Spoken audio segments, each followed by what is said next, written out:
이 시간 우리 주안의 말씀은 레위기 7장 35절로 38절까지의 말씀, 레위기 7장 35절로 38절까지의 말씀, 구약성경 155면에 있는 말씀이 되겠습니다. 이제 5대 제사가 드디어 이제 마지막이 되겠습니다. 예, 5대 제사 이제 마지막을 향해 우리가 나아가고 있어요. 레위기 7장 35절로 38절까지의 말씀.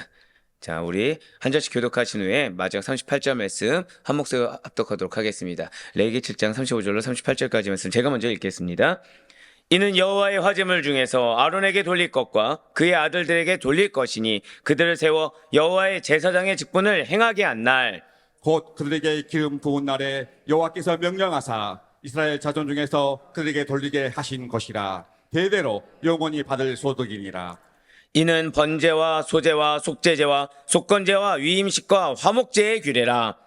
여호와께서 시내 광야에서 이스라엘 자손에게 그 예물을 여호와께 드리라 명령하신 날에 시내산에서 이같이 모세에게 명령하셨더라. 아멘. 할렐루야. 네, 오늘 날씨 살아있는 주님의 말씀을 사모로 말미암아 이렇게 하루의 시작을 말씀과 기도를 우리의 기쁘게 하시사 우리 한 번 더 크게 고백하시겠습니다. 나의 예배를 기쁘게 받기를 원하십니다. 예, 그렇습니다. 우리의 예배를 그냥 예배가 드려지지 않은 것처럼 끝나는 것을 원하시는 것이 아니라 정말 예배를 기뻐 받기를 원하시는 하나님, 우리의 예배 가운데 응답하기를 원하시는 하나님, 그 하나님 믿는 믿음으로 이렇게 새벽기도 함께 하시는 모든 성도님들 정말 주님의 하나님을 축복합니다. 이 새벽 계속해서 우리는 레위기를 통해서 은혜 받는 귀한 시간을 갖고 있습니다. 자, 레위기가 어떤 책이라고 말씀드렸습니까? 예, 생각하다선 자막을 보여주지 말라고 하고 싶지만, 네, 방송팀이 너무 사랑해줬네요. 제사법과 성결법에 대한 이야기죠. 제사법과 성결법에 대한 이야기요. 그리고 또 언제 기록하였습니까? 순서 바꿨습니다, 지금. 네. 네, 원래 테스트가 이런 거죠. 예, 정해진 수순대로만 테스트가 될 수가 없어요. 네. 가나안 땅 행군 전에. 예, 맞습니다. 왜 이걸 말씀드렸냐? 오늘 또 그게 나옵니다. 오늘 그게 또 나와요. 그리고 모세오경의 몇 번째 책이요? 세 번째 책이요. 그 다음에 약 한 달간 기록한 책이라고 말씀을 드렸습니다. 그래서 핵심 키워드는 뭐라고 말씀드렸습니까? 거룩이라고 말씀을 드렸어요. 구조적으로는 두 가지로 나눠진다 말씀드렸죠. 1장부터 17장까지가 바로 제사법, 이제 5대 제사법이 이제 거의 마무리가 되었는데요. 5대 제사법과 더불어서 정결법과 대속죄의 규례 등 지켜야 될 제사법, 예배에 대한 질서에 대해서 말씀해 주신다고 한다면 18장부터 27장까지는 성결법입니다. 그래서 일상생활 가운데 그냥 단순히 제사 드릴 때로 예배가 끝나는 것이 아니라 일상생활에서도 우리의 삶이 예배다라는 사실을 알려주기 위한 것이 레위기라고 말씀을 드렸습니다. 그래서 앞서 레위기 1장부터 6장 7절까지가 번제, 소제, 화목제, 속건제, 속죄제에 대한 이야기였다고 한다면, 자, 지난 화요일부터 시작된 레위기 6장 8절부터 7장까지는 5대 제사를 드릴 때 제사장의 직무와 몫을 중심으로 한 제사법 보충 규례가 나온다고 말씀드렸어요. 이것이 무언가 부족해서 기록된 것이 아니라고 말씀을 드렸습니다. 1장부터 6장 7절까지가 일반 백성들을 위한 규정이었습니다. 그래서 5대 제사법에서 백성들이 어떻게 제사를 드려야 되는지, 어떠한 제물을 하나님께 드려야 하는지에 초점을 맞췄다고 한다면, 즉 어떠한 예배를 기뻐 받으실 것인가 라고 한다고 한다면 6장 8절부터 7장까지가 무엇입니까? 제사장들을 위한 규정이에요. 이것을 우리가 설명 듣기 전에는 제사장이 무언가 예배에서 지켜야 될 것이다 라고 생각했지만 사실은 그거의 포커스가 아니라, 고백하실까요? 철저한 관리라는 걸 우리는 알 수 있다라는 거죠. 그래서 제사의 관리를 어떻게 해야 거룩하게 유지할 수 있는가. 그래서 일반 백성들이 예배를 드릴 때 그 예배를 하나님께서 흠양하실 수 있도록, 그래서 철저한 관리가 기준이라고 말씀을 드렸습니다. 자, 그 가운데 오늘 본문인 레위기 7장 35절에서 38절까지의 말씀은 제사장 규례의 맺은 말에 해당하는 것입니다. 제사장 규례의 맺은 말에 해당하는 오늘 첫 번째 말씀, 레위기 7장 35절과 36절 말씀 보도록 하시겠습니다.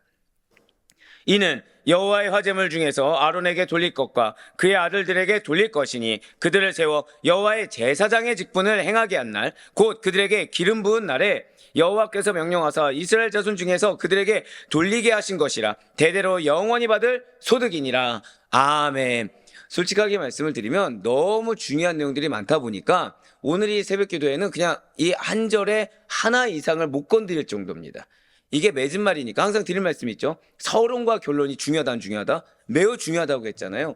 사실은 그래서 그러니까 맺은 말이니까 모든 제사에 대해 총체적인 내용들이 사실 원어에는 다 담겨 있습니다. 그런데 그 중에서 우리가 지금 바라봐야 될 것은 제사장 제도와 재물 분배에 관한 매우 중요한 원리를 담고 있는 말씀 중에서도 핵심, 우리에게 지금 주고자 하시는 말씀들만 그 단어를 가지고 살펴보고자 한다는 거죠. 지금 각종 화제 중에 제사장의 몫이라는 것은 제사장 위임식 때부터 바로 취할 수 있음을 밝히고 있습니다. 자, 그렇다고 한다면 제사장이란 어떤 직분입니까? 제사장은 오직 여호와를 향해 그분을 섬기는 직분이 제사장입니다. 자, 누구를 섬긴다고요? 백성을 섬기는 게 아닙니다. 여호와를, 하나님을 섬기는 겁니다. 그래서 직분이 드려진 날, 제사장 위임식이 드려진 바로 그날부터 제사장은 하나님께서 주시는 몫을 받고 살게 되었다라는 거예요. 자, 여기서 제사장의 직분, 여호와의 제사장 직분이니까 여호와는 뭐 아도나이 우리가 잘 알고 있으니까요. 여호와의 제사장의 직분, 이 말만 해도 제사장은 누구를 섬기는 것이다? 여호와를 섬기는 거다. 하나님을 섬긴다는 걸 알 수 있죠. 그렇다고 한다면 제사장의 직분은 과연 무엇일까요? 여기서 먼저 직분은 히브리어로 미시아트라고 합니다. 미시아트. 이것은 기름을 바르다, 기름 부어 임명하다라는 어근을 가진 거예요. 어근. 그래서 이거는 정확하게 뜻이 무엇이냐? 기름 부음을 통해 맡겨진 직분 또는 목, 임명된 역할에 대한 뜻을 갖고 있다는 거죠. 자, 직분에 지금 무엇이 있습니까? 말 그대로 맡겨졌다. 직분과 더불어서 받아야 될 몫이라는 게 있습니다. 그리고 임명된 역할, 고백하실까요? 책임이라는 것이 있다는 거죠. 그리고 제사장은 히브리어로 르카엔이라고 합니다. 르카엔. 이것은 그냥 단순히 제사장, 그것이 아니라 제사장으로 섬기다, 제사장 직무를 수행하다라는 의미를 갖고 있다는 거죠. 그래서 제사장의 직분이라는 것은 히브리어 한 단어가 아니라 저 앞에 보이는 미시아트와 르카엔이 결합된 명칭으로서 원래 뜻은 하나님께 기름 부음을 받아 제사장으로 세워진 사명과 그에 따른 몫이란 뜻입니다. 이게 매우 중요해요. 그냥 우리가 생각했을 때 여호와의 제사장의 직분 하면은 그냥 제사장, 뭐 목사 뭐 이런 걸로 생각하기 마련이잖아요. 그것이 아니라 여호와의 제사장의 직분이란 그 원어 자체가 이 뜻입니다. 하나님께 기름을 받아. 시작이 누구죠? 하나님입니다. 하나님이 기름 부음을 주셨다. 이제 뒤에 나오겠지만 성령의 은혜를 주셨다. 권한을 주셨다. 힘을 주셨다. 그래서 제사장으로 세워진 그에게는 사명이 있다. 누구를 향한? 하나님을 향한. 하나님을 잘 섬길 사명이 있고 그에 따른 몫이 있다는 거죠. 즉 제사장은 내가 스스로 선택한 직업이 아닙니다. 하나님께서 직접 세우신 공식적인 사명자가 바로 제사장입니다. 자, 이러한 제사장의 핵심 역할이 있습니다. 제사장의 핵심 역할은 첫 번째로 하나님께 제사를 드리는 것입니다. 하나님께 제사를 드리는 거예요. 그래서 제사장은 백성을 대신해서 하나님께 제물을 드리면서 우리가 앞서 봤던 것처럼 번제, 속죄제, 화목제 등을 집리하였어요. 그리하여 죄사함과 하나님과의 관계 회복을 위한 중요한 역할을 감당했던 것이 제사장입니다. 두 번째로 백성을 대신해서 중재했다는 거예요. 제사장은 단순한 의식 집례자가 아니라고 말씀을 드렸습니다. 하나님과 백성 사이의 중보자로서의 책무를 알고 있어야 된다는 거죠. 그래서 백성의 죄를 대신 다루고 하나님 앞에 나아가 용서를 구하는 역할을 감당했다는 것입니다. 단순히 이런 의식적인 측면을 가진 것이 아니라 세 번째로 스스로 거룩함을 유지하면서 가르치기까지 했다는 거죠. 예, 맞습니다. 제사장은 스스로 거룩해야 됐습니다. 그러니까 스스로 본이 돼야 됐는데 누가 봐도 아니 어떻게 저렇게 신앙생활할 수 있지? 라는 말이 나올 수 있을 정도의 거룩을 유지해야 됐어요. 그 유지하는 걸로 끝나는 것이 아니라 누구보다 정결규례를 지킨과 동시에 백성들에게 율법과 거룩한 삶을 가르쳐야 하는 책임이 있었다는 거죠. 그리고 백성은 그 가르침을 반드시 받아서 먹고 들었어야 된다는 거예요. 그러면서 중요한 것이 나옵니다. 이 직분과 함께 생활 보장을 지금 명령하십니다. 네, 직분과 함께 생활 보장을 명령하셨다는 거예요. 제사장의 직분을 수행하는 대가로 재물의 일부를 몫으로 받게 하셨다는 거죠. 그러니까 이것은 인간적인 급여가 아닙니다. 앞서도 한번 말씀드린 것처럼 하나님께서 정하신 공급 방식이 바로 제사장의 몫으로 받게 하셨다는 거예요. 즉 무슨 뜻이냐? 이게 왜 중요하냐? 직분과 몫은 분리되지 않고 함께 주어진다는 거죠. 직분과 몫은 함께 주어진다는 것입니다. 그래서 이 직분이 매우 중요한 포지션이었다는 거예요. 왜냐하면 이 직분은 단순한 종교 기능이 아니라 이스라엘 공동체의 중심 구조였기 때문이라는 것입니다.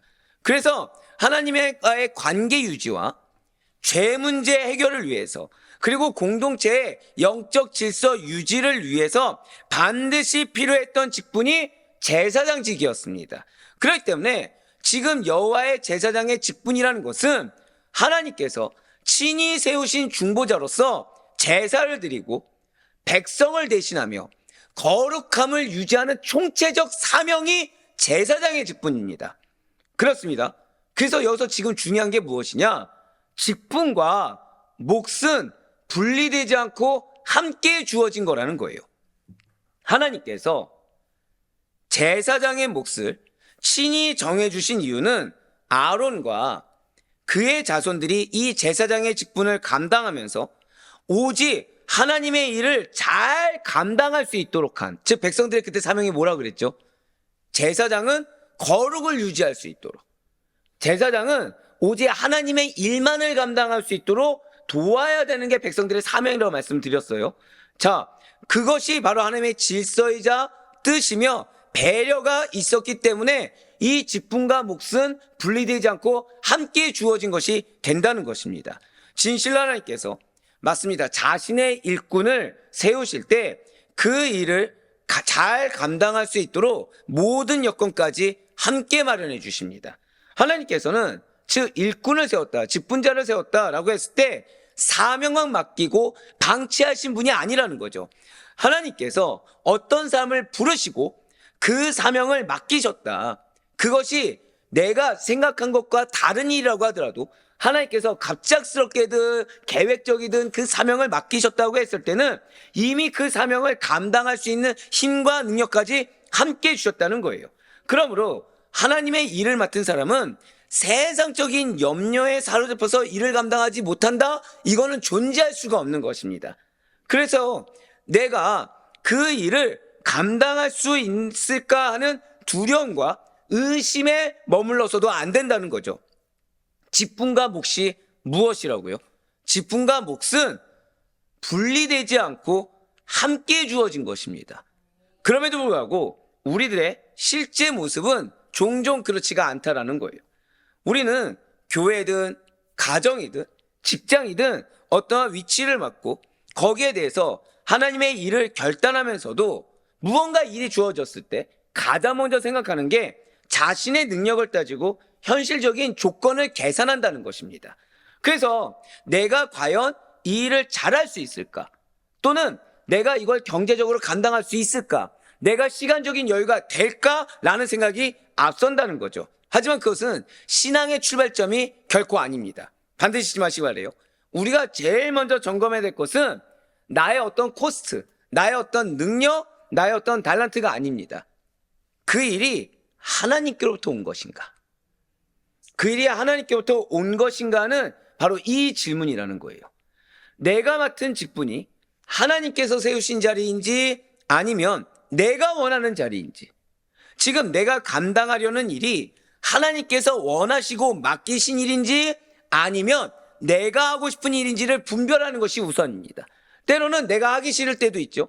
이것이 하나님께서 맡기신 일인데 단순히 나의 인간적인 이유 때문에 하기 싫은 것인지 아니면 이것이 정말로 하나님께서 내가 보지 못한 영역까지 보고서 맡기신 일인지를 고백하실까요? 분별해야 합니다. 분별이 우선이라는 거예요. 그래서 만약 하나님께서 나를 세우셨고 그 일을 맡기셨다고 한다면, 그 확신이 있다고 한다면 그 다음에는 더 이상 염려에 머무를 이유가 없다라는 거죠. 왜라고요? 직분과 몫은 분리되지 않기 때문이라는 거예요. 직분을 맡길 때는 그 몫도 같이 주십니다. 직분을 맡길 때는 그것을 감당할 수 있는 힘도 더해 주신다는 거예요. 왜냐하면 하나님께서는 자신이 세우신 사람을, 그 직분자를 결코 홀로 두지 않으시기 때문이라는 거죠. 많은 분들이 무언가 내가 계획하고 생각한 이것의 이상의 것을 만약에 요구되어지거나 주어지게 되면 거부 반응부터 보이게 됩니다. 이게 왜 그러냐? 인간의 죄성 때문입니다. 내가 생각한 바운더리 안에서만 움직이려고 한다는 거죠. 근데 하나님은 내가 생각한 바운더리 안에서 우리를 움직이게 창조하지 않으셨다라는 거예요. 왜죠? 여러분들이 원하는 어떤 니즈라는 거는 겸손한 니즈입니까? 아니면 사실은 하나님의 은혜를 바라십니까? 좋게 말해서 은혜라고 했지만 사실 내가 가질 수 있는 것 이상의 것을 우린 요구하곤 한다라는 거예요. 근데 우리가 언제 겸손해지냐? 무언가 하나님이 나에게 과중한 걸 맡겼을 땐 겸손이란 말 뒤에 숨습니다. 하지만 그게 아니라 그것에만큼의 책임을 지기 싫은 거죠. 그러다 보니까 무언가 내가 생각했을 때 그냥 한 10가지 정도를 내가 생각했는데 갑자기 20가지, 30가지 정도 되는 것에 불량 하나님께서 나에게 맡기신다. 또는 사람을 통해서 공동체를 통해서 맡기신다. 그럼 대번에 거부 반응부터 보인다는 거예요. 돈이 많이 들어갈까봐, 내가 시간이 없어서, 내가 힘이 없어서 거부 반응부터 보인다는 거죠. 그것은 신앙의 시작이 아닙니다.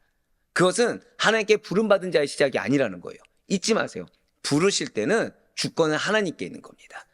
그리고 부르신 그 사명, 직분, 위치는 거기에 따른 몫이 이미 예비됐다는 사실을 절대 잊지 마시길 바라요. 비록 우리의 눈에는 여전히 부족해 보이고 감당할 수 없을 것처럼 느껴지고 또 그렇게 체감될 수 있습니다. 하지만 설령 그렇다고 하더라도 하나님께서는 이미 시작부터 끝까지 모든 것을 준비해 두셨다는 거예요. 그러므로 우리는 자신의 한계와 환경의 한계를 봐서는 안 됩니다. 이게 자신의 한계에 매이게 되잖아요. 환경의 한계에 매이게 되잖아요. 그러면은 왜 좀 더 쉽게 표현하자면 이제 으쌰으쌰한 게 안 됩니다. 계속 낙심이 되는 거예요. 그러니까 하더라도 최소한도로 하게 됩니다. 근데 문제는 이 최소한도로 한 만큼의 콩을 뿌리면 뭐가 나죠? 콩이 나고 팥을 뿌리면 팥이 나죠. 만족할까요? 못할까요? 만족을 못합니다. 내가 뿌린 건 콩인데 사실 사람은 걷어들이기 원하는 거 뭘 걷어들이기 원하죠? 콩 이상의 것을 걷어들이기 원하거든요. 근데 내가 하나님을 믿는다고 하지만 내가 지금 부족해 보이고 감당할 수 없고 이거에 대해서 거부 반응이 느껴서 진짜 그 거부 반응에 순종하다 보면 점점 마음이 낙심과 어떠한 힘도 안 생기고 계속해서 지쳐가게 된다는 거예요. 그래서 이거에 맞춰서 행동하고 움직이다 보면 점점 마음이 어떻게 되냐? 메마르게 됩니다. 점점 하나님의 일에 대한 기대가 사라진다는 거죠. 그래서 점점 영적 개인주의로 빠지게 된다는 거예요. 그 시작이 뭐라고요? 내 개인의 판단입니다. 내 개인의 생각입니다. 또는 그것을 내가 용납한다고 하더라도 끝까지 열매를 맺을 때까지 그것에 대해서 내 거를 주장하지 않고 용납하지 않고 중간에 내 거를 주장하게 된다라고 하면은 또다시 영적 개인주의로 빠지게 됩니다. 왜냐? 나는 벌써 시작이 뭐죠? 나는 이거를 용납하지 않을 거였는데 나는 하나님의 말씀에 순종해서 내가 할 수 있는 거 1인데 10을 내가 수용해 주었어. 자, 지금 누가 주인이 돼버렸죠? 내가 주인이 됐거든요. 그래서 오늘 이 제사장의 직분 앞에 뭐가 중요하다고요? 여호와의 제사장의 직분이 중요한 겁니다. 잊지 마세요. 직분은 하나님을 섬기기 위한 겁니다. 내 방법대로, 내 뜻대로, 내 생각대로 섬기기 위한 것이 아니라 하나님을 섬긴다는 것은 하나님의 방법대로 하나님 원하시는 명령에 따라서 하는 거지 내 개인의 어떠함을 가지고 따지는 것이 아니라는 거예요. 제가 어지간하면 칭찬을 더 이상 안 드리려고 했는데 제가 우리 지난 주일날 이번 주일이었죠. 영여부하고 이제 교회학교 청소년부하고 다 같이 해가지고 청년부하고 해가지고 너무나도 기쁨 가득하게 너무나도 우리가 생각한 거 이상으로 해왔잖아요. 근데 그 시작부터 이제 우리 어떻게 보면 교사분들, 부장 그리고 장로님까지 다 아멘 했을까요? 아니면 그 가운데서는 리스크나 연약함이 보였을까요? 당연히 보였겠죠. 근데 그럼에도 불구하고 했다라는 거예요. 이게 귀한 겁니다. 하나님의 일이 그런 거예요. 계산하지 말라는 게 아닙니다. 무조건 막무가내로 하자는 게 아닙니다. 분별할 수 있어야 된다는 거예요. 그러기 위해서는 내 것이 무엇인지 하나님의 것이 무엇인지를 알아야 되고 이게 하나님의 일인지 하나님의 생각인지 아니면 내 일이고 내 생각인지를 구분할 수 있어야 된다는 거죠. 그래서 무엇을 해야 된다고요? 절 따라 고백하시겠습니다. 나와 환경의 한계를 바라보지 말아야 합니다. 이거예요. 나와 환경의 한계를 바라봐서는 안 됩니다. 인간은 그 한계를 통해서 하나님께 구하는 자가 아니라 그 한계 때문에 안 하려고 하는 자입니다. 근데 안 한 결과물을 맞이했을 때는 대번에 낙심하고 불만을 가진 것이 인간의 죄성입니다. 하나님께서 이루실 일을 신뢰해야 합니다. 그래서 순종의 걸음을 내디딜 수 있어야 된다는 거죠. 그것이 하나님의 부르심 앞에 서 있는 사람의, 정확히는 하나님께서 세우신 직분자의 올바른 믿음의 태도인 줄 반드시 믿으시길 바라요. 그러면서 36절 말씀을 다시 보시길 바랍니다. 곧 그들에게 기름 부은 날에 여호와께서 명령하사 이스라엘 자손 중에서 그들에게 돌리게 하신 것이라 대대로 영원히 받을 소득이니라. 아멘. 자, 지금 붉은색 표현된 부분을 보시면 오늘 또 중요한 단어가 나왔어요. 제사장이 직분을 받은 날을 뭐라고 얘기하고 있습니까? 기름 부음 받은 날이라고 말하고 있습니다. 이것은 제사장으로 세움받을 때 실제로 머리에 기름을 붓는 의식이 있기 때문이라는 거죠. 성경에서 기름은 무엇을 상징하냐? 성령을 상징합니다. 그렇기 때문에 이렇게 기름을 붓는다라는 것은 하나님께서 그 사람에게 성령을 부어주신다라는 뜻이에요. 따라서 제사장으로 임명되는 날에 기름을 붓는 것은 하나님께서 그를 직분자로 세우실 뿐만 아니라 그 직분을 감당할 수 있도록 성령을 함께 해주셨다는 것입니다. 그래서 기름 부은 날은 제사장이 단순히 직무를 시작하는 날이 아니라 무엇이라고요? 하나님께 의해. 자, 시작이 또 누굽니까? 누가 세우셨어요? 하나님이 세우셨죠. 하나님께 의해 공식적으로 구별되고 거룩하게 세워진 순간입니다. 그래서 직분자가 해야 될 거는 항상 뭐예요? 구별돼야 됩니다. 그래서 인간적이고 세상적인 답이 나와서 되는 것이 아니라 믿음의 언어가 나와야 됩니다. 믿음의 언어와 믿음의 결과물을 볼 수 있어야 됩니다. 왜요? 우리가 직분을 받는 그 순간이 하나님께 의해서 받았기 때문에. 자, 이거는 히브리어 언어로는 베욤 마시오 오탐이라고 합니다. 베욤 마시오 오탐. 베욤은 뭐뭐 하는 날에라는 뜻으로서 특정 사건이 일어난 결정적 시점을 강조하는 단어가 바로 이 베욤입니다. 그리고 마시오라는 단어는 그가 기름을 부은이라는 뜻으로서 하나님이 그들에게 기름을 부으신이라는 뜻입니다. 그리고 오탐이라는 것은 그들을 이란 뜻인데 여기서 그들은 당연히 누굽니까? 아론과 그의 아들들이죠. 그렇기 때문에 기름 부은 날은 단순히 상징적인 날이 아니라 실제 사건을 가리켜요. 그러면서 하나님께서 직접 세우신 자리이며 구별된 거룩함이 시작점이 되는 날이 기름 부은 날입니다. 그리고 이렇게 기름 부음을 받았기 때문에 백성들은 그들을 어떻게 해야 된다고요?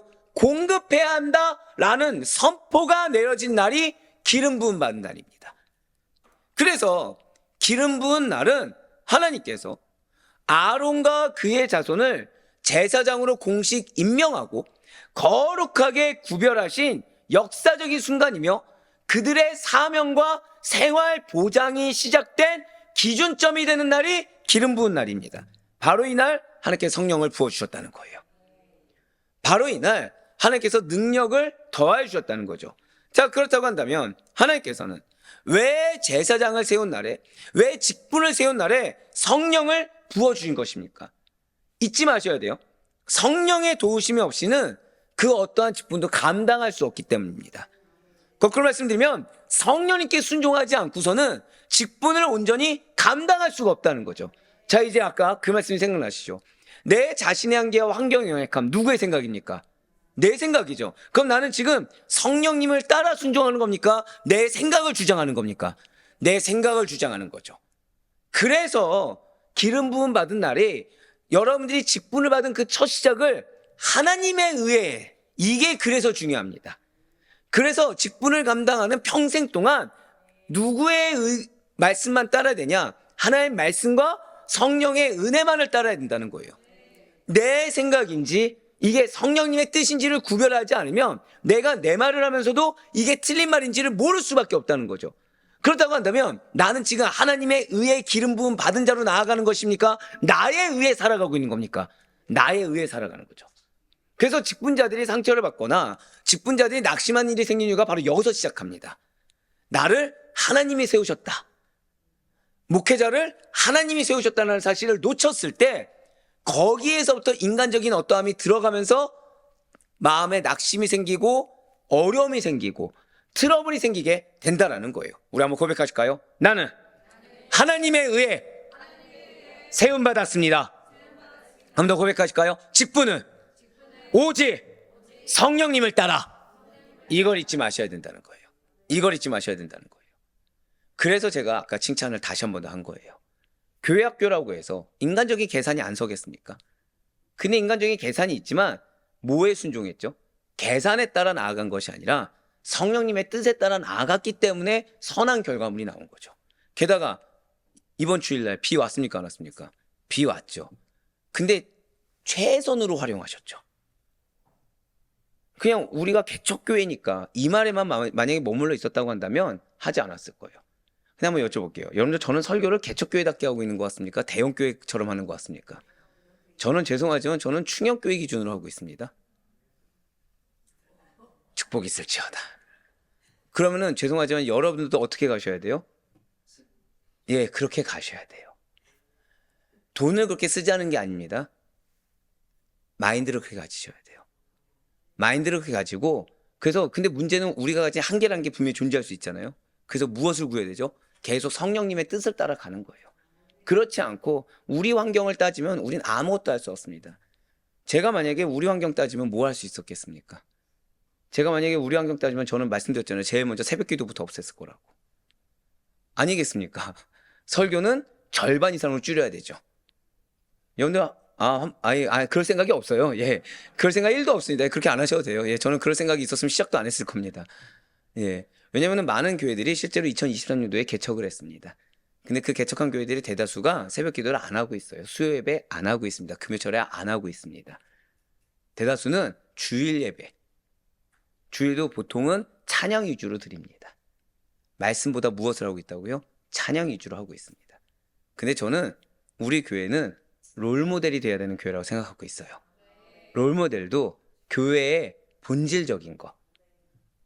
이거를 근데 하려면 개척교회니까라는 말을 빼야 되더라고요. 희생을 할까 안 할까요? 희생은 반드시 존재합니다. 하지만 결과도 확실합니다. 근데 이게 특별한 게 아니에요. 왜죠? 저를 누가 세우셨습니까? 그러면 하나님에 의해 세움받은 자에답게 하나님의 뜻에 따라야 되는 거예요. 그래서 이번 교회 학교를 칭찬하는 겁니다.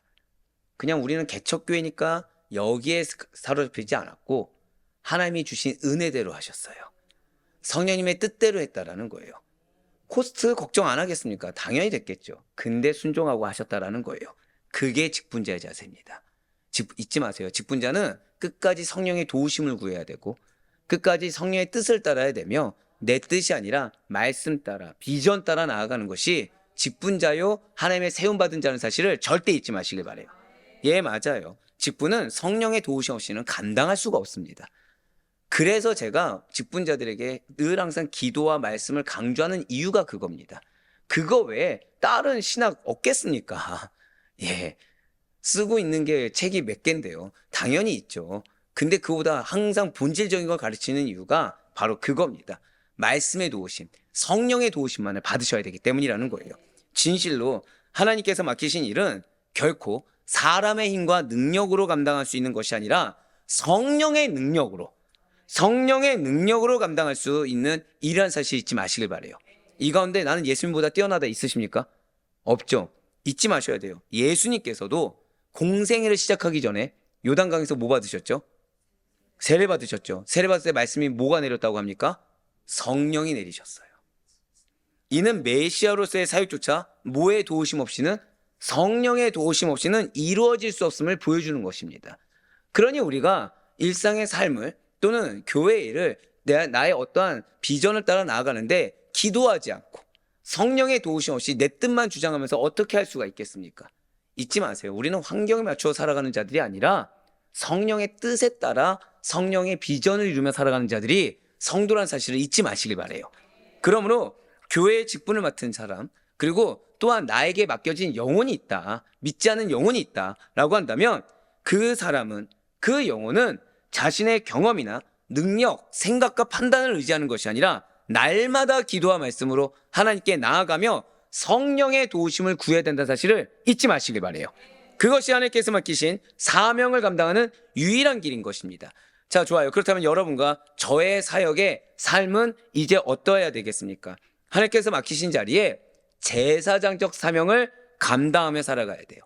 우리의 삶의 자리, 가정과 직장, 교회가 모두 다 성령의 도우신 가운데 그 사명에 순종함으로 하나님께 드려지는 예배 현장으로 바꾸어야 되는 사명이 우리에게 있다라는 거예요. 예배의 주인은 누구십니까? 그래서 내가 들어가면 안 되는 거예요. 그래서 내가 들어가면 안 되는 겁니다. 그래야 예배, 우리의 삶의 자리 곳곳이 예배 현장이 돼야 하나님이 역사하십니다. 안 그러면 나를 들어오면 내가 책임지고 내가 다 해야 됩니다. 자, 이 가운데 나는 이건희 회장, 아이고, 이제 이건희 회장이 아니죠. 너무 제가 오래된 인물이어서 지금. 예, 어쨌든, 예, 나는 기업 총수다 있으십니까? 기업 총수도 원하는 직성대로 돈을 써가면서 살면 살 수가 없습니다.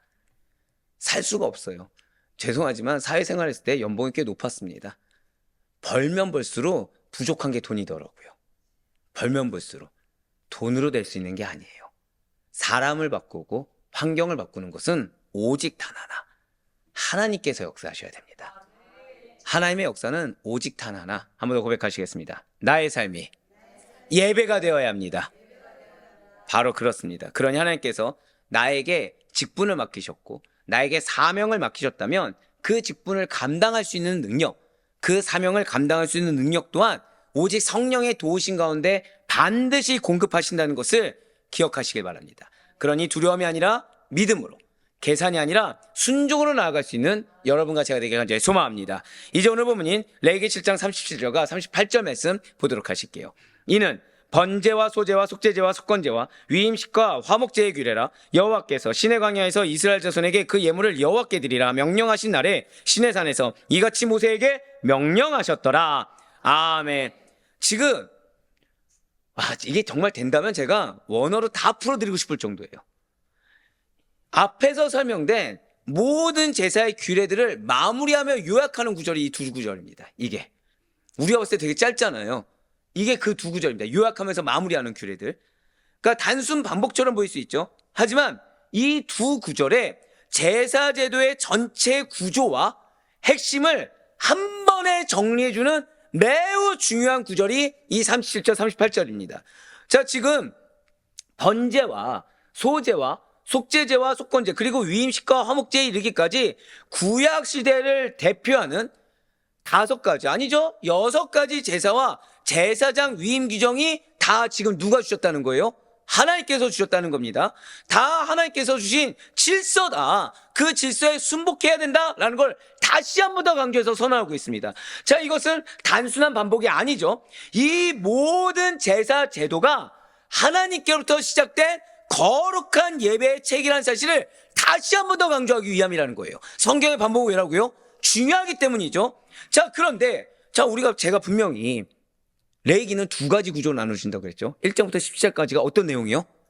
제사법인데 항상 제사법이라고 해서 몇 대 제사라고 했습니까? 근데 지금 죄송하지만 30절 말씀 다시 한 번 더 보여주시면, 자, 지금 5대 제사입니까? 6대 제사입니까? 자, 지금 우리가 하는 5대 제사 외에 생소한 제사, 이게 개역개정중에는 위임제라고 했습니다. 근데 이게 그러니까 성도님들의 이해를 돕기 위해 개역개정하면서 위임식으로 바뀐 겁니다. 원래 개역개정 이전은 위임제라고 했어요. 자, 5대 제사 외에 언급된 또 하나의 제사가 바로 지금 위임식입니다. 자, 이것은 어떤 제사냐면 이 위임식은 하나님께 드리는 제사를 담당할 제사장을 세우기 위해 드려진 제사라는 거예요. 자, 그래서 이러한 위임식은 단순한 치인식이 아니라 무엇이라고요? 사람이 하나님께 완전히 속한 존재로 구별되는 과정 전체를 의미하는 게 위임식입니다. 이 위임식은 히브리어로는 위임시라고 하지 않습니다. 히브리어로는 밀루임이라고 하는데 이 밀루임의 뜻이 무엇이냐? 손을 채운다입니다. 그러니까 위임식이라는 단어가 아니에요. 원어에서 뭐라고요? 손을 채운다라는 뜻이에요. 그러니까 오늘 만약에 우리 이제 그 구절로 따지면 번제, 소제, 화목제, 속죄제, 속건제 하면서 손을 채우는 의식 이렇게 쓰이는 겁니다. 손을 채우는 의식. 자, 이 표현이 사실은 매우 상징적이죠. 무엇이냐? 이제 너의 손은 무엇으로 가득 찼다? 하나님을 섬기는 일로 가득 찼다. 너의 삶과 행동이 하나님께 속했다라는 의미입니다. 즉, 이 위임식은 단순한 임명식이 아니라 사명으로 채워지는 사건이 위임식이라는 거예요. 손으로 채운다가 무엇이라고요? 한 번 더 고백하시겠습니다. 나의 손은 하나님을 섬기는 일로 가득 찼습니다. 그렇습니다. 이제 우리가 이제 내일부터 바라보게 되는 레위기 8장에는 바로 이 위임식이 나오겠지만 이 간단한 과정을 말씀을 좀 드리고 넘어가는 것이 은혜가 됩니다. 그래서 이 위임식은 7일 동안 진행이 되었어요. 그래서 첫 번째로 제사장을 씻깁니다. 이게 뭐냐? 정결함이 시작됐다는 거예요. 그 다음에 제사복을 착용하게 합니다. 거룩한 옷을 입힘으로써 일반인에서 제사장으로 신분이 변화되는 것을 의미한다는 거죠. 그래서 왜 우리가 목회자 위임식, 임명식 있잖아요. 그리고 장로님들, 임명식 있잖아요. 그때 뭐 입히죠? 가운을 입히죠. 그 뜻입니다. 이제는 일반 성도로서가 아니라 직분자로서 다른 이들에게 본이 될 자로, 즉 거룩한 자로 본이 돼야 된다. 신분과 위치가 변화되었다라는 것을 의미하고 있다는 거죠. 그 다음에 무엇을 붓습니까? 그 다음에 기름을 붓는다는 거예요. 여기에서 아론이 대표적으로 세워지게 됩니다. 즉 하나님께 속해 있다는 것을 선포하고 의미한다는 거죠. 여기서 조금 더 팁을 드리면, 왜 우리는 하나님의 은혜를 받기 원합니다. 하나님의 능력 받기 원하죠. 자, 기름 부음 받기 전에 무엇을 착용하겠다고요? 제사복이죠. 고백하시겠습니다. 나의 정체성을 견고하게 하는 것이 기름 부음 받는 비결입니다. 이거예요. 그러니까 내가 내 삶에 은혜가 정말 필요하다. 그럼 나의 정체성을 확고해야 됩니다. 그러니까 내가 은혜가 필요한데, 그래서 이미 앞에도 나왔듯이 내 환경이 어떻고 내 상황이 어떻고 세상 속에서의 나의 입장을 얘기하잖아요. 그럼 나는 지금 아직 은혜가 필요하지 않다는 얘기랑 똑같습니다. 내가 정말 기름 부음이 원한다, 하나님의 역사가 원한다, 하나님의 은혜를 바란다, 그러면은 나는 부름받은 자의 합당하게 서 있어야 돼요. 그것이 기름 부음 받는 비결입니다. 그것이. 자, 그러면서 제사를 그 다음에 드리는 거예요.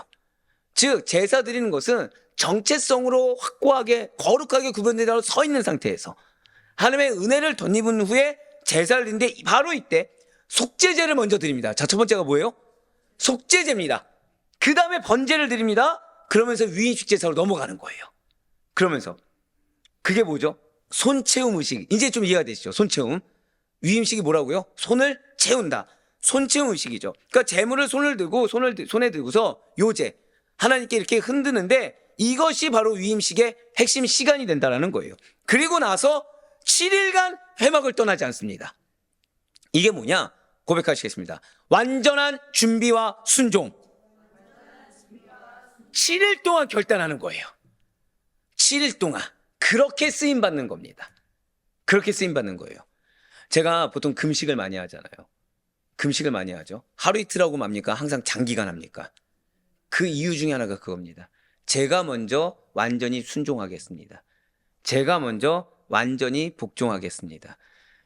그러니까 제가 이제 기도하는, 예를 들어서 권사님을 위한 기도다. 그럼 권사님의 기도에 응답하실 때 제가 먼저 목자로서 준비되겠습니다.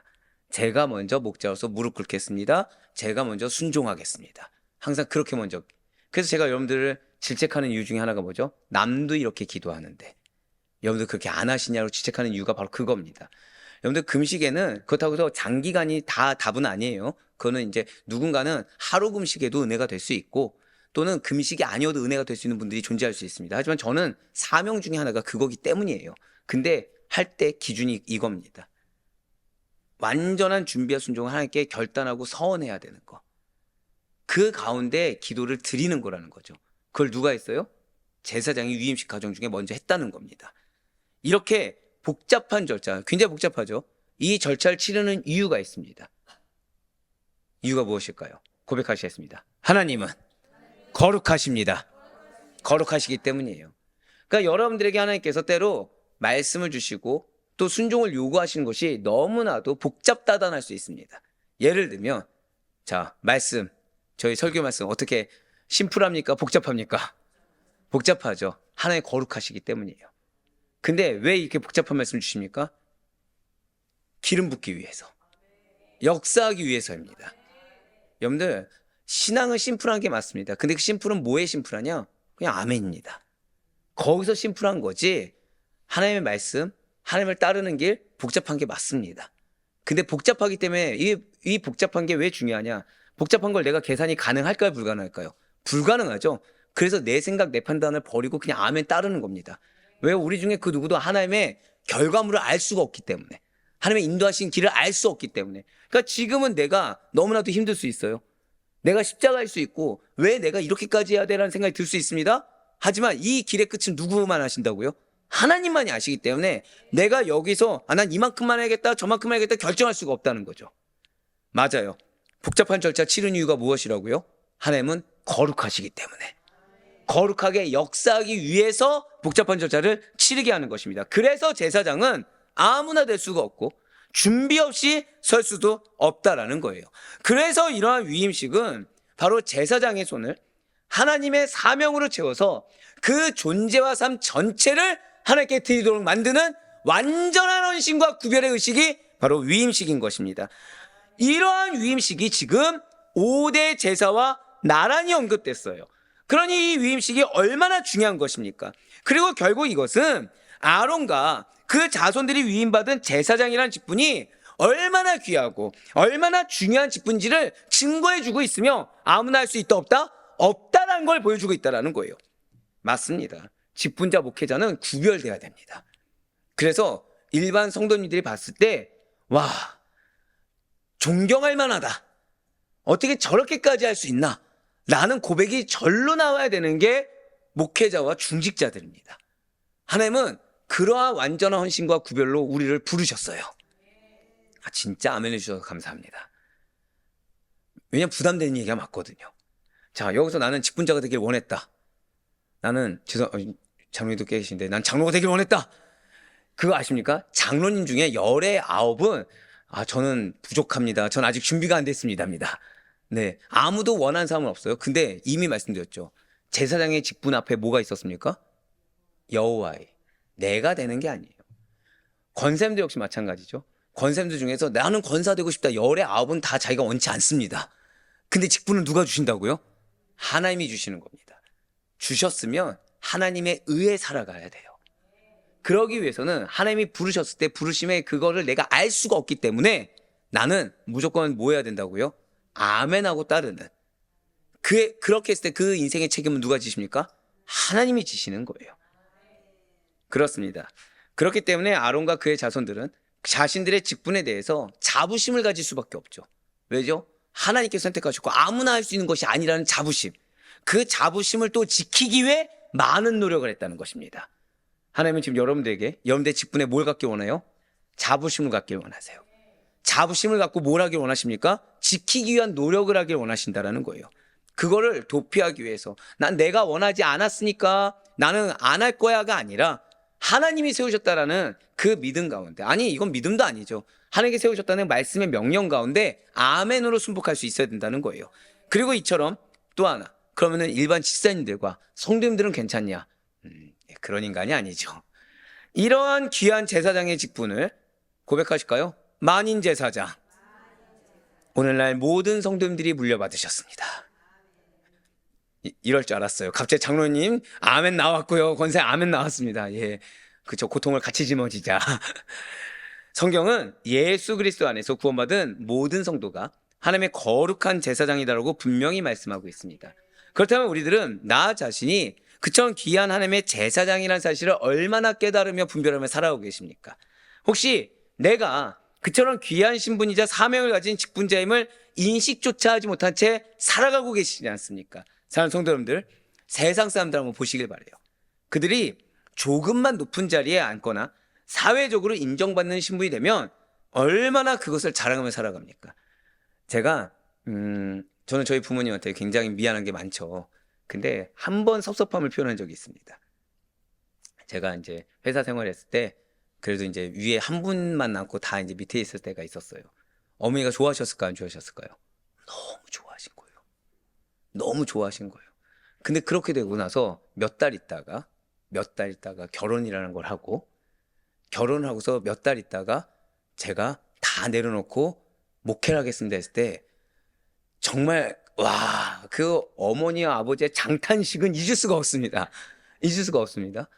그러고서 이제 목사 임명식, 목사 임명식을 강원도에서 했잖아요. 어머니 아버지가 오셨는데 좋아하셨을까요? 얼굴에 근심 걱정이 가득하셨을까요? 그때 제가 어머니한테 근데 아시죠? 저희 어머니 저 25년간 기도하셨습니다. 어머니한테 아니 내가 회사 대표가 됐을 때도 그렇게 기뻐하시던 분이 세상 가운데 특별하게 부름받은 목회자인데 왜 장탄식이 나옵니까? 그랬더니 우리 목사님 축복된 건 아는데 그거예요. 우린 그래서는 안 됩니다. 죄송하지만 조금만 사회적으로 인정받는 신분 되면 자랑하죠. 조금만 높은 자리에 앉으면 자랑합니다. 우리들은 그런데 그러한 세상 사람들이 자랑하는 권세와 신분과는 비교할 수 없는 귀하고 거룩한 하나님의 제사장이라는 직분을 가졌습니다. 거기서 일개 성도로 끝나지 않게 하시고 목회자로, 장로로, 권사로, 집사로 불러주셨어요. 특별한 부르심이 나에게 있다는 거죠.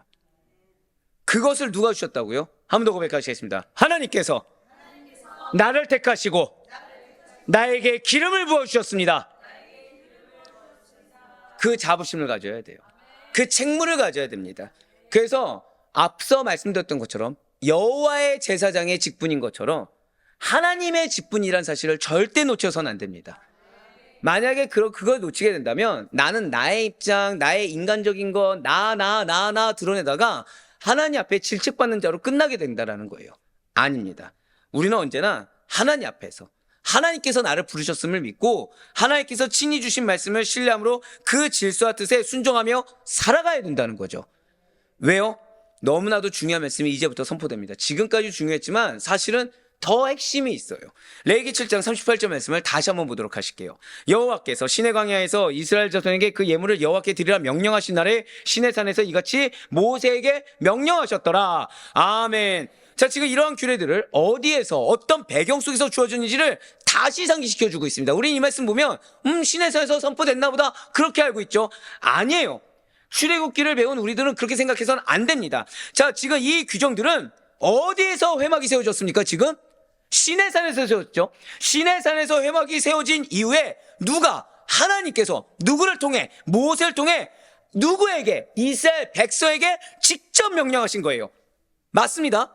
제사법은 사람의 생각이나 전통에서 나온 것이 아닙니다. 제사법은 뭐라고요? 하나님께서 시내산에서 직접 주신 계시의 말씀이에요. 자, 이 시내산은 어떤 곳입니까? 하나님께서 직접 율법을 주신 장소예요. 자, 이들이 곧 나아가게 될, 그리고 지금 이들이 그 시내산에 속해 있는 광야는 어디입니까? 광야는 아직 가나안에 들어가기 전에 불완전한 환경이라는 거죠. 자, 아직 가나안에 들어가기 전에 그 불안정한 환경 가운데 하나님께서는 율법을 주셨는데 그 율법의 시작이 지금 무엇입니까? 제사법이에요. 하나님께서는 고백하시겠습니다. 승리 전에 예배 질서부터 이거부터 세우셨다는 거예요. 자, 그런데 승리 전에 예배 질서보다 더 중요한 내용이 있어요. 회막이 세워진 이후에 하나님께서 계속해서 지금 어디서 말씀하고 계시다고요? 시내산에서 말씀하고 계시죠. 출애굽기 34장 5절 말씀 한번 보시길 바래요. 5절을 보면 여호와께서 구름 가운데에 강림하사 그와 함께 거기 서서 여호와의 이름을 선포하실세라고 나와 있습니다. 퀴즈 한번 들어볼게요. 금송아지 숭배 사건, 우상 숭배 사건 출애굽기 몇 장입니까? 뭐 그것까지 맞추면 제가 여러분들 예배학교를 할 필요가 없죠. 제가 32장입니다. 자, 그런데 지금 몇 장입니까? 34장이죠. 금송아지 사건 이후에 지금 하나님께서 다시 시내산 가운데 구름 가운데 임하시는 장면이 지금 나왔어요. 32장에 금송아지 사건 이후에 2장이 흐른 후 지금 다시 임재하셨습니다. 그리고 이 구름은 회막을 덮을 때까지 거치지 않았어요. 그래서 출애굽기 40장 34절 말씀 보시면 구름이 회막에 덮이고 여호와의 영광이 성막에 충만하매라고 지금 나와 있습니다. 즉 이것은 32장의 범죄 이후에 32장의 우상숭배, 모세가 돌판을 깨뜨릴 정도의 우상숭배의 범죄 이후에 시내산에 임했던 이 하나님의 34장의 영광이 그대로 이어져서 회막 위에 머물렀다는 것을 의미하고 있다는 거죠. 따라서 지금 오늘 본문 말씀 보셨더니 하나님께서 어디에서 말씀하셨습니까? 시내산에서. 지금 하나님께서 레위기 7장 마지막에 시내산에서 나타나신 그 영광 가운데 지금 어떻게 하신 거예요? 출애굽기 34장 이후부터 계속해서 회막에서 말씀하고 계시다는 거예요. 이런 점에서 모세가 시내산에서 명령하였다라고 기록한 것은 레위기 1장 1절이 아니라 사실은 어디서부터 시작한 겁니까? 출애굽기 34장 5절부터 이 명령이 시작됐다는 것이죠. 그렇습니다. 지금 출애굽기와 레위기는 계속해서 이어지고 있습니다. 레위기는 출애굽기와 이어지는 하나의 이야기예요. 즉 시내산의 사건과 우상숭배 사건과 레위기의 율법이 분리된 것이 아니라 즉 어디서부터 시작했다고요? 출애굽기 34장부터 계속되는 역사라는 거죠. 결국 우리는 하나님께서 시내산에 임하신 이후에 모든 율법을 주실 때 계속해서 백성 가운데 임재하셨음을 알 수 있다는 거예요. 다만 그 영광이 왜 떠났습니까? 금송아지 사건 때문이라는 거죠. 즉 죄가 하나님의 임재를 막았다라는 거예요. 그런데 34장 5절 이후부터 지금 레위기 지금 본문까지 죄의 사건이 다시 등장합니까 안 합니까? 안 했습니다. 따라서 하나님의 영광은 34장 이후부터 계속 머물러 있어요. 그러면서 지금 주신 말씀이 무엇이라고요? 제사법이 하나님의 명령이다, 이걸 주셨다는 거예요. 지금 무슨 말씀입니까? 자, 32장의 우상숭배로 하나님 임재가 떠났어요. 34장에 다시 기회를 주셨습니다. 지금 쉽게 말씀드린 거예요. 그래서 지금 하나님의 율법을 주실 때 제일 먼저 주신 것이 무엇이다? 제사법을 주셨죠. 그렇죠? 자, 우상숭배, 하나님 임재가 떠났어요. 근데 하나님이 다시 기회를 주셨습니다. 기회를 주면서 말씀하시는데 첫 메시지가 뭐라고요? 제사가 회복돼야 된다. 한번 고백하실까요? 예배가 회복되어야 합니다. 즉 더 이상 죄로 하나님과의 관계가 화목하게 된 걸 끊기지 않게 하기 위해서는, 죄가 너희에게 임할 영광이 가려지지 않기 위해서는 반드시 뭐가 회복돼야 된다? 예배가 회복돼야 된다. 즉 그런데 이 예배 회복이 무엇까지 주신다고요? 장래의 승리를 주게 되고, 예배 회복이 무엇까지 준다고요? 충만한 채워주심까지 준다라는 거예요. 이제 이해가 되시죠? 예배는 회복의 은혜가 있습니다. 이 회복의 은혜가 뭐였던 거예요? 죄로 인해 하나님의 임재가 끊어졌던, 출애굽기 32장에 끊어졌던 그 은혜가 34장에 하나님께서 기회를 주셨을 때 다시는 끊어지지 않고 하나님과 화목하게 되어 이제 오늘 어디까지 나왔어요? 기름 부음을 받는 것까지. 그렇습니다. 제사는 그래서 정말 내 인생이 회복되길 원하고, 내 지금 심령이 회복되길 원하고, 정말 내 삶이 바뀌길 원한다, 승리가 되길 원한다. 그럼 뭐가 회복이 필요하다고요? 한 번 더 고백하시겠습니다. 예배가 온전하게 회복되어야 합니다. 근데 그 예배 회복은 어떻게 주어진 것입니까? 첫 번째로 제사는 그래서 사람의 마음대로 하는 것이 아니라 회복되기 위해서 무엇을 해야 된다? 하나님이 정하신 방법과 질서에 따라 드려야 된다는 거예요. 그래야 회복될 수 있다는 거예요.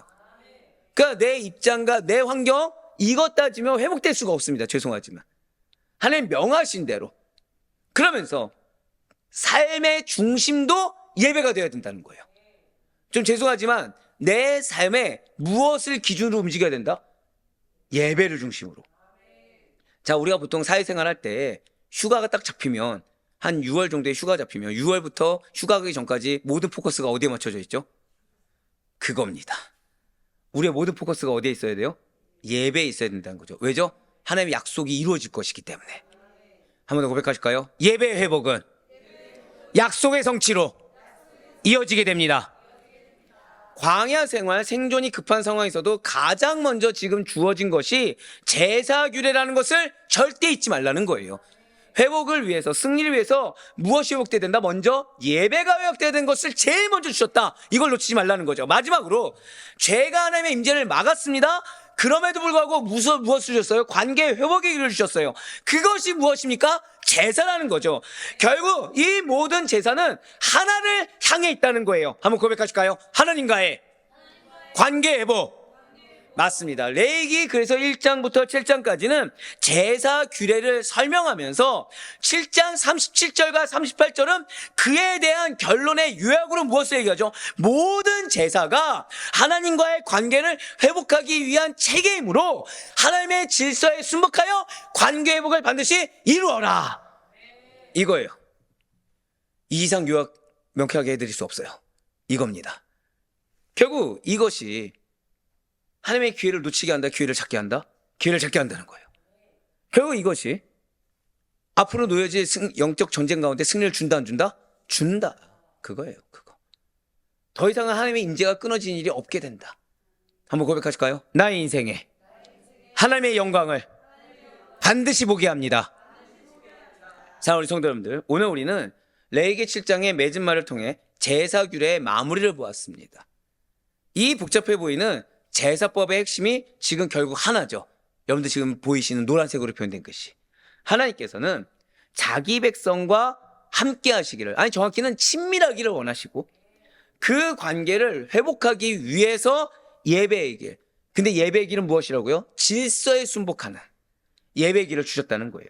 진실로 하나님께서는 제사장들에게 직분을 맡기실 때 그들의 삶을 책임지시며 직분과 몫은 분리됐다, 분리되지 않았다? 분리되지 않았다는 걸 말씀하시면서 성령의 기름을 부어주셨습니다. 이와 마찬가지로 오늘날 여러분과 저 역시도 왕같은 제사장으로 부름받은 우리들에게 사명을 감당할 힘과 능력을 이미 공급해 주셨음을 믿으시길 바라요. 사단은 우리에게 문제와 불가능을 보게 합니다. 하지만 성령님은 약속을 보게 하고요, 하나님을 신뢰하게 합니다. 자, 방금 뭐라 말씀드렸어요? 보인다, 안 보인다? 안 보일 수 있지만 신뢰하게 합니다. 그래서 내가 은혜가 되냐 안 되냐, 이게 가능하냐 불가능하냐를 따지지 않고 주신 것이 은혜라는 사실을 깨닫고 아멘하게 된다는 거예요. 그러한 우리의 소도 이미 예수 그리스도가 와주셨어요. 그래서 주를 믿는 자들은 세상에 줄 수 없는 가장 귀한 이름, 그 귀한 이름을 통해 하나님께서 역사하시기 때문에 가장 능력의 이름, 하나님의 자녀요 예배자라는 신분을 잊지 않는 우리가 되시기 간절히 소망합니다. 그래, 바랄거나 없기는 오늘 하루, 아니 여러분의 평생의 삶 가운데 늘 항상 정체성이 회복되길 소망합니다. 앞서 말씀드렸죠. 기름 부음을 어느 다음에 주셨습니까? 제사장의 옷을 입은다. 정체성이 회복돼야 됩니다. 그래서 내 언행이 정체성에 합당한 언행인지, 내 생각이 정체성에 합당한 생각인지를 따지시고, 그래야 나는 가정을 위하는데, 교회를 위하는데 이 말 뒤에 숨지 않을 수 있습니다. 내 가정 누가 책임집니까? 교회는 누가 책임지십니까? 내 생각이 책임지는 게 아니에요. 하나님이 책임지십니다. 그 하나님은 무엇을 통해 역사하십니까? 순종을 통해 역사하십니다. 당신의 뜻과 질서에 순종을 통해서 열매를 주십니다. 그래서 우리의 직분과 우리의 사명의 기원을 반드시 기억하셔서 삶의 모든 자리에서 주님을 신뢰하세요. 내 감정, 내 생각, 내 환경을 신뢰하는 것이 아니라 주님을 신뢰하심으로 예비하신, 마지막 절다가 고백하시겠습니다. 나의 삶에 주님의 영광을 예비하고 계십니다. 그 예비하신 영광을 맛보며 그것을 증명하며 나아갈 수 있는 승리한 우리 모든 성도님 되기를 주님의 이름으로 간절히 축원합니다.